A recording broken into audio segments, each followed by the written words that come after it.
Greetings, Minecrafters, and welcome to another Minecraft discussion today.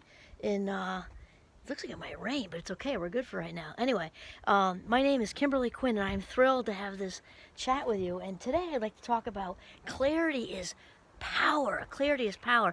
I honestly think I was inspired today by somebody. I think it was Tony Robinson. Robbins, sorry. Tony Robbins. That's what I meant to say. Also somebody I like to listen to. And I think that the whole concept of clarity is undervalued, to be honest. Like, oh yeah, I got clear on that. Clarity is huge. It's absolutely huge.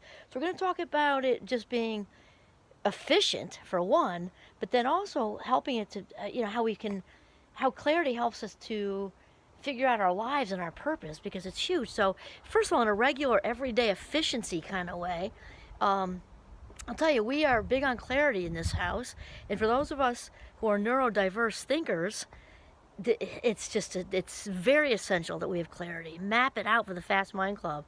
Otherwise, our mind goes out the door, around the block, and who knows where after that, and then maybe we'll land back with you. But if we have clarity, then we can kind of, know what to do.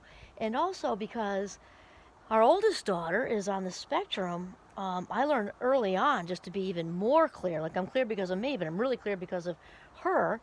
And she's been a gift in so many ways. And she has also indirectly benefited my students because of being so clarity focused, also consent focused, very clarity focused from the beginning.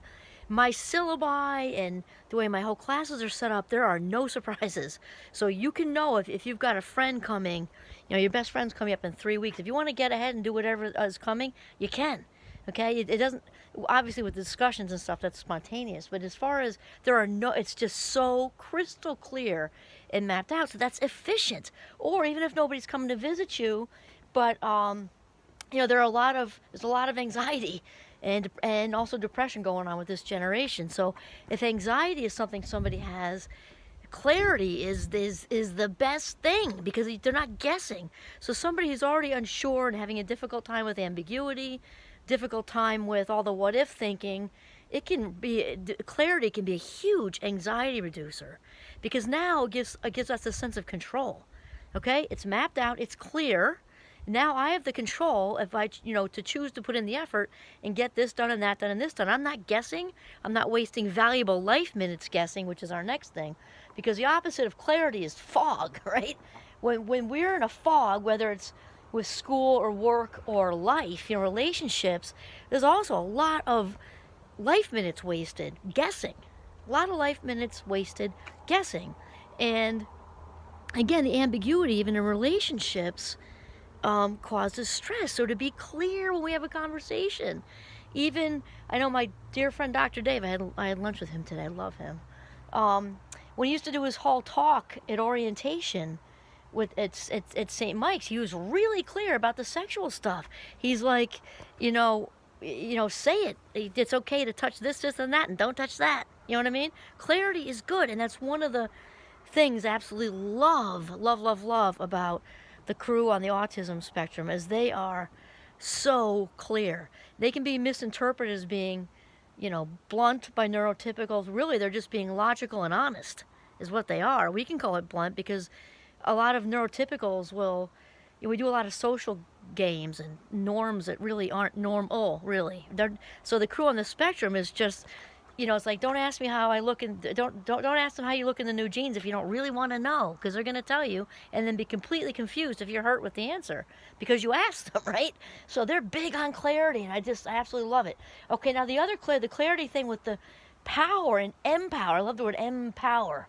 Just having to talk about this yesterday with my well-being people at Champlain.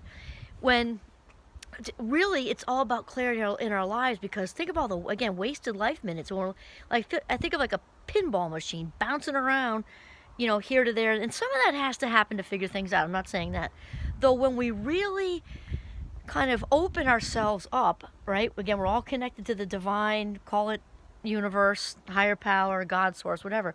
When we really are mindful too, just regular mindful, and we're in this receiving place, this place of receiving, this is when clarity comes. When we're walking around, and our head is like is like that moment when you're in between two radio stations. You can hear part of that one and part of this. For my fast mind, it makes me nuts. That's not an ADHD. That's like an ADHDer's nightmares, to be stuck in a car with people where you can't get out and the radio's in between stations. So when we're walking around in that place where our head feels like we're in between stations, this really leads to typically a lot of, you know, negative emotion. We can also really spiral cognitively, you know. And when we open ourselves up to clarity, the universe answers that stuff. You got to focus on the prize. That is the thing. And like we were saying before with the unconscious, just yesterday, also in other videos, about 96% of everything we say and do all day long is coming straight out of the vault. The unconscious. The unconscious is clear within its own set of rules. And it's not the rational part of the brain at all. It's just feeling headquarters, okay? It's just feeling headquarters. And so it's very important to gain clarity with how you're feeling and what your thoughts are, because otherwise then any change is going to happen in your life. Just not going to, if you walk around thinking the same thoughts, okay? Feeling the same feelings, not knowing why, or what's not, being really clear about what's working for you and what isn't. Remember Dr. Phil used to say that a lot. He would get somebody on the show that's like trying to rationalize whatever behavior that's not good. And he's like, okay, and how's that working for you? You just found yourself with your, you know, 17th DWI. How's that working for you? Kind of thing. And so clarity is when we come together with that. We get in alignment and the insides are matching the outsides. This is clarity. When we have clarity, we are in alignment and we have power, because when we are aligned, our personality aligns with, you know, what the divine intelligence that we're all connected by. And this is how we land with our meaning and our purpose. And that is just one fulfilled freaking life, I'll tell you that right now. So clarity is power. We got to allow it. We got to allow that stuff, which means not necessarily sitting still. Sitting's overrated. I'm the first one to admit that. But to calm the mind, and that's where the mindfulness comes in, because this is how we get clarity. Clarity is in the white space in our heads. It's in between the gaps. This is where the clarity is in the stillness of the mind. This is when the inner voice speaks. This is when we are receptive, and this is when we have clarity, and this is where the mind has got the power. Clarity brings the mind the power. Then you are right on your game. You'll be so fulfilled, time will fly. That's how it works. Okay, this is Kimberly Quinn signing off from Northern Vermont. Have a mindful, very clear day.